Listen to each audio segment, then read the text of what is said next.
If you are doing some research using Google Search, you will probably enter a search, click on a website, then go back to Google Search, click on another website. It's fiddly and time consuming going backwards and forwards. This process is now a bit easier in Chrome. When you search on Google and then click on one of the search results, you will see the Google logo to the right of the address bar. If you click on this, a side panel is opened which shows you the results of your search. The side panel is fairly narrow, but it is the same search results that were in full screen mode, just squashed up a bit.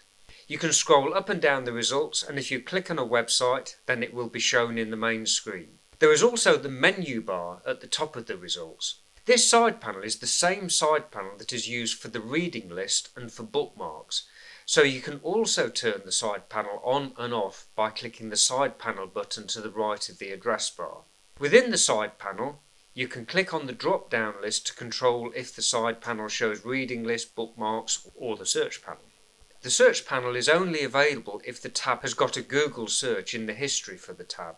If this is a new tab and you got to the website by either clicking on a bookmark or by just directly typing in the address, then the Google logo is not displayed because there is no search result in that tab to show in the search side panel.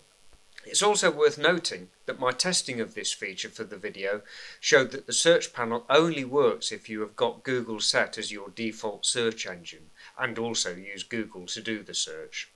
As a final note, if you prefer to have the search panel on the left, then click Settings, Appearance, and then click on your preferred option of left or right.